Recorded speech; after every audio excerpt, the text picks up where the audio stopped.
tutti lo conosciamo appunto come poeta. Lui mi pare che ha pubblicato già, un paio di raccolte di poesie. Un paio di raccolte di poesie, eccetera, eccetera.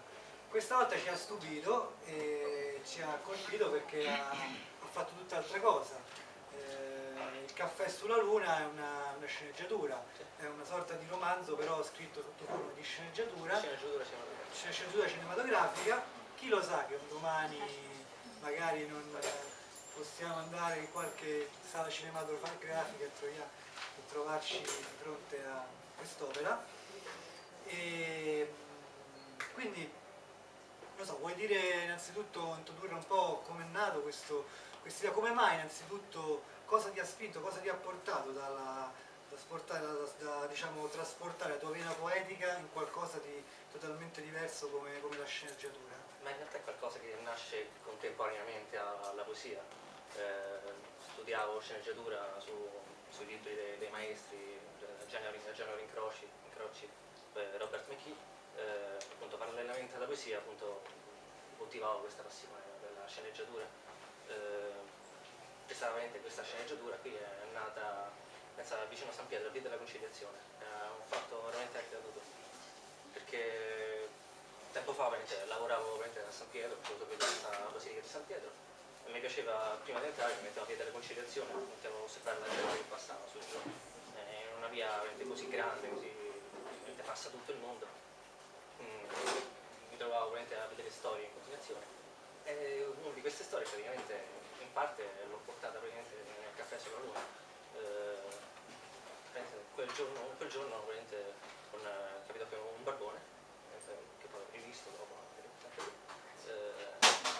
si sentì male, venne l'ambulanza a prenderla, e quindi da quella cosa è scaturita tutta quanta. Quindi è nato, diciamo, da alcune osservazioni che tu hai fatto, diciamo, sul tuo posto di lavoro, magari tanto tempo lì, osservando magari particolari cose che ti hanno colpito, ho messo tutto insieme praticamente. E ci incuriosisce un po' questo titolo, no? Il caffè sulla luna, con un titolo particolare, anche molto accattivante. Come mai? Ha un significato? Nelle mie poesie principalmente c'è il tema della luna, molto ricorrente, adoro il concetto di luna, proprio il viaggio. Il caffè, io non bevo caffè, quindi sono le due cose che appunto vorrei raggiungere la luna bevendo caffè, quindi sarebbe proprio l'emblema della trasgressione proprio. Quindi raggiungere la luna sarebbe talmente grande che lì potresti anche bere il caffè. Bere anche il caffè. Sì. Comincerei adesso io a presentare Marco Giannini e Vanina Visca, che sono due attori e che interpreteranno, un applauso e Francesca Di Meglio. No, vabbè, volevo semplicemente dire che leggeranno il dialogo tra il dottor Mile Catterwall e il vecchio violinista Jones, quindi questo è il brano che leggeranno. Il 90enne violinista si sveglia a fatica in un letto di una stanza bianca d'ospedale. È attaccato a dei tubi ed è monitorato da dei macchinari complessi e lampeggianti. In quel momento entra il giovane dottore che l'ha curato, dottor Mile Catterwall, con una cartella clinica in mano.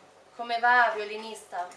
Jones è un po' stordito e guarda il dottore che si avvicina al suo letto. Te la sei vista brutta, violinista. Se non fosse stato per mia moglie che ha chiamato l'ambulanza, non avremmo potuto fare niente per te. Dove mi trovo? Tu chi sei? Levami questi tubi dal braccio. Il violinista cerca di togliersi i tubi, anche se le sue braccia sono deboli. Il dottore glielo impedisce. Ehi, sono loro che ti danno quel po' di forza che hai. Sono fastidiosi, mi prudono alla pelle. È vero, ma bisogna sopportare. Sei ancora troppo debole per poterli togliere. Ho sopportato di peggio. Il dottore si avvicina al violinista e versa dell'acqua in un bicchiere, mettendoci dentro una pillola che rapidamente si scioglie. Cos'è quello schifo? Pillole, ti fanno bene. Soprattutto se è il sottoscritto dottor Mile Catterwall a prescrivertele. È inutile, tanto al vecchio Jones manca poco da vivere. Cerchiamo di allargare i tempi. Noi medici siamo ottimisti fino alla morte. Non c'è niente che può allungarci la vita. Tutto è già scritto dal tizio che sta lassù. Mile Catterwall si avvicina al violino, poggiato in un angolo. È bello il tuo violino. Non è più l'originale. Quello sì che era un vero violino. Mile afferra lo strumento e lo porta al violinista. L'originale? Il violinista lo afferra e se lo poggia sul petto. Sì, quello custodito nella grotta sottomarina del guardiano del lago di Brest. Non credo di capire. Cosa c'è da capire?